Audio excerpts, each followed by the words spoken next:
अफसोस मेरा भाई, तुम कलमा पढ़े हो, ला इलाहा इल्लल्लाह मुहम्मदुर रसूलुल्लाह, सियासत गई भाड़ में, सांसदी गई भाड़ में, विधायकी गई भाड़ में, उन सबको जूती की नोक पर रखो। तुम्हारे रसूल की शान में गुस्ताखियां हो रही हैं। मुसलमानों, अभी इस वक्त आप क्या कर रहे होगे? मोबाइल चला रहे होगे, ट्वीट कर रहे होगे, क्या कर रहे होगे? अरेस्ट करो किसको? यतीन नरसिम्हानंद सरस्वती को अरेस्ट करो। रामगिरी महाराज को ट्रेन चला रहे होगे, यूपी पुलिस को टैग कर रहे होगे, डीजीपी उत्तर प्रदेश को टैग कर रहे होगे और कह रहे होगे हमें इंसाफ चाहिए। अच्छा, मुझे ईमानदारी से बताना, आज घर में बैठ करके अगर मिसाल के तौर पे तुम जो है एक बड़ा प्रोटेस्ट भी कर लो तो शायद तुम पर मुकदमा दर्ज हो जाए, लेकिन उस बंदे पर मुकदमा नहीं दर्ज होगा। तुम गिरफ्तार हो जाओगे लेकिन शायद वो गिरफ्तार नहीं होगा। तुम्हें मालूम है रामगिरी महाराज पर कितनी एफआईआर हुई? पूरे मुल्क में, हर कोने में, हर कस्बे में, हर थाने में एफआईआर पे एफआईआर हुई है। एफआईआर हो जाए और शासन प्रशासन अलर्ट ना हो, कमाल की बात है। अब मैं आपकी लाचारी और बेबसी पर थोड़ा सा सवाल करता हूं। सुनिएगा, इस बात को समझिएगा कि आप कितने लाचार और कितने बेबस बन चुके हैं कि तुम्हारे रसूल सल्लल्लाहु अलैहि वसल्लम की शान में लगातार दिन ब दिन, मतलब जो भी ऐरा गहरा नत्थु शराबी जुआड़ी भंगेड़ी जो है आता है, बस रसूल की शान में गुस्ताखी कर देता है। और आप लोग बस एक काम करते हो, फोटो पोस्ट करने लगते हो, कहते हो कि अरेस्ट करो। मैं कल का बता दूं, कल एक पूर्व निगम पार्षद ने अल्लाह को नौज बिल्लाह अस्तगफिरुल्लाह आतंकवादी कहा। कुरान को कहा कि कुरान के पढ़ने के बाद लोग जिहादी और आतंकवादी बनते हैं। चलिए, अब इस पूरे मामले को समझना कि आप और आपके जो नेता हैं, मुस्लिम नेता, वो कितने लाचार और कितने बेबस बन चुके हैं, इस बात को समझना। सुबह अल्लाह की शान में गुस्ताखियां होती हैं और शाम को एक वीडियो चलने लगता है जिसमें यतीन नरसिम्हानंद सरस्वती ये कहता है अस्तगफिरुल्लाह कि प्रॉफेट मोहम्मद सल्लल्लाहु अलैहि वसल्लम का पुतला जलाया जाए, उसके जबानों पर कीड़े पड़ जाएं। इस तरीके के अल्फाज को यूज कर रहा है। हम क्या कर रहे हैं? हमने खूब वीडियो लाइक किया, खूब वीडियो में कमेंट में उत्तर प्रदेश डीजीपी को टैग किया, उत्तर प्रदेश यूपी को टैग किया। लेकिन अब सवाल सिर्फ और सिर्फ इतना आपसे है कि आप लाचार बहुत ज्यादा हो गए क्योंकि रसूल अल्लाह सल्लल्लाहु अलैहि वसल्लम की शान में गुस्ताखी हुई। आप तो ये चाह रहे होगे कि उसको सजाए मौत होनी चाहिए, आप यही चाह रहे होगे ना, उसको सजा जो है वो जिंदगी भर जेल की सलाखों के पीछे पड़े रहे, यानी उम्र कैद की सजा से होनी चाहिए। लेकिन होगी? आप दिल पे हाथ रख करके अपने आप से सवाल कीजिए, क्या होगा? 2 दिन बोल लोगे, 3 दिन बोलोगे, 4 दिन बोलोगे, खामोश हो जाओगे ना।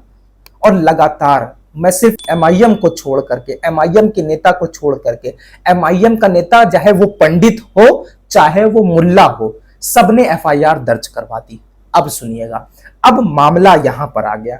मामला यह है कि आपने मुस्लिम सांसद चुने। कौन? मिसाल के तौर पे इमरान प्रतापगढ़ी, मिसाल, चलिए उनको तो खैर विधायकों ने चुना, जिसको जनता ने चुना उनकी बात करता हूं।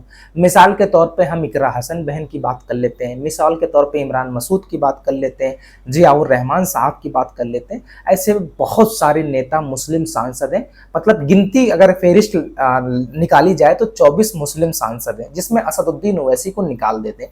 मतलब 23 मुस्लिम सांसद ऐसे बचे हैं जो लोकसभा के सांसद हैं, राज्यसभा छोड़ दीजिए, मैंने राज्यसभा की बात नहीं की। 23 लोकसभा सांसद मुस्लिम होने के बावजूद भी सिर्फ और सिर्फ जो है वो एमआईएम के नेता ही प्रॉफेट मोहम्मद सल्लल्लाहु अलैहि वसल्लम की शान में जो गुस्ताखियां हो रही है उनके खिलाफ आवाज सिर्फ और सिर्फ जो है वो एमआईएम के नेता उठा रहे हैं।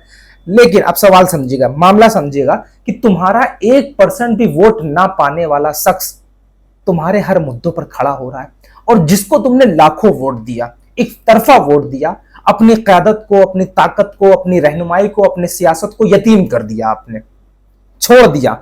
जिसको आपने पॉलिटिकल लीडर माना, जिसको आपने सियासी रहनुमा बनाया, जिसको आपने सियासी ताकत दी, अपना लाखों कीमती वोट जो है उनको दे करके ये इसलिए ओहदे पर बैठाया था ताकि कल जब हमारे रसूल की शान में गुस्ताखियां हो, जब हमारे कुरान पर हमले हो, जब हमारे अल्लाह की वहदानियत पर हमले हो, तो कम से कम वैधानिक तरीके से हमारी आवाज उठाएं।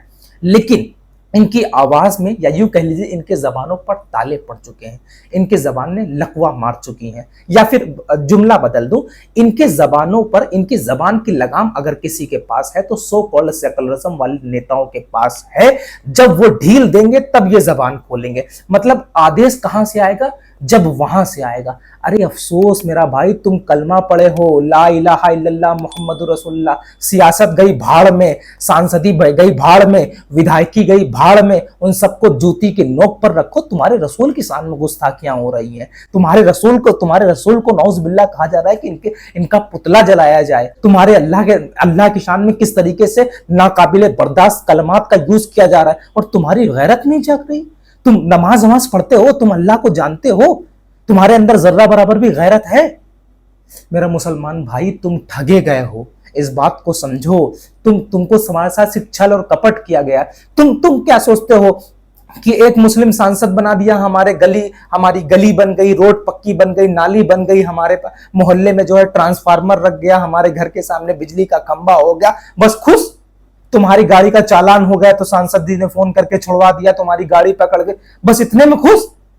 अरे इन सबको जूतियों की नोक पर रखो मेरा भाई।